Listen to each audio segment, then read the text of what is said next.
Hi friends! ఈరోజు మనం చూస్తున్నారు సీతాఫలాలు చూపిస్తున్నానని అనుకుంటున్నారు కదా! నోరూరించే సీతాఫలం. తింటే దగ్గు, జలుబు అని చెప్పి మీరందరూ అనుకుంటున్నారా? అసలు ఈ సీతాఫలం తినటం వల్ల ఉపయోగాలేంటి అనేది మనం ఇప్పుడు తెలుసుకుందాం ఫ్రెండ్స్. పోషకాహార నిపుణులు చెప్తూ ఉంటారు. పండ్లు ఆరోగ్యకరమైనవి. ప్రతి ఒక్కరి ఆహారంలో భాగం కావాలని వైద్యులు కొన్ని రకాల పండ్లు వేడి చేస్తాయి. కొన్ని రకాల పండ్లు చల్లదనాన్ని ఇస్తాయి.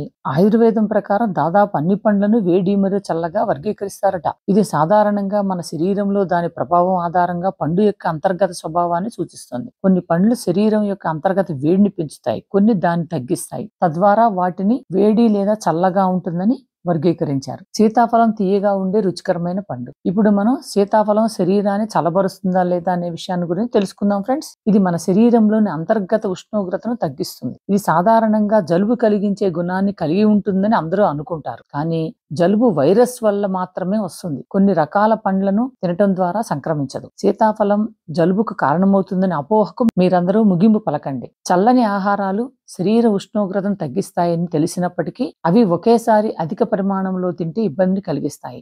ఒకేసారి ఎక్కువగా తినటం వల్ల శరీర ఉష్ణోగ్రత ప్రమాదకరంగా తక్కువ స్థాయికి పడిపోతుంది. ఈ పరిస్థితి మన నిరోధక శక్తిని బలహీనపరుస్తుంది. తద్వారా జలుబు వంటి అంటువ్యాధులు దరిచేరే అవకాశం ఎక్కువగా ఉంటుంది. మరి ఇప్పుడు సీతాఫలం తినటం వల్ల ఎటువంటి ప్రయోజనాలు ఉన్నాయో తెలుసుకుందాం ఫ్రెండ్స్. ఇది క్యాన్సర్ ను కూడా నిరోధిస్తుందట ఫ్రెండ్స్. సీతాఫలంలో ఎస్ట్రోజెనిన్, ఆల్కలాయిడ్స్ వంటి సమ్మేళనాలు ఉన్నాయట.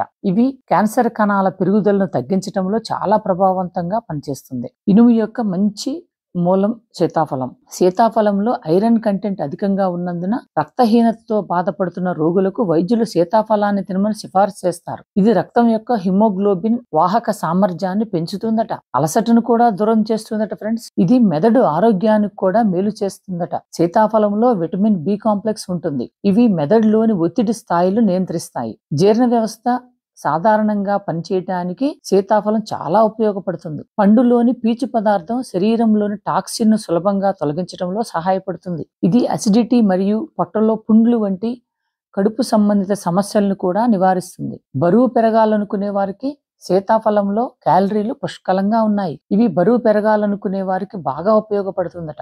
ఇది జీవక్రియ రేటును పెంచడంలో సహాయపడుతుంది. ఆకలిని కూడా పెంచుతుందట. ఇవి చర్మాన్ని ఆరోగ్యంగా యవ్వనంగా ఉంచడంలో సహాయపడుతుంది. కొలాజిన్ ఉత్పత్తిని ప్రేరేపిస్తుంది. వృద్ధాప్య సంకేతాలను దూరంగా ఉంచుతుంది.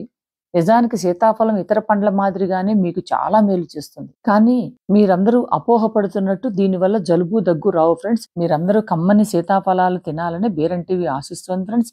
Like, share, subscribe Beeran TV.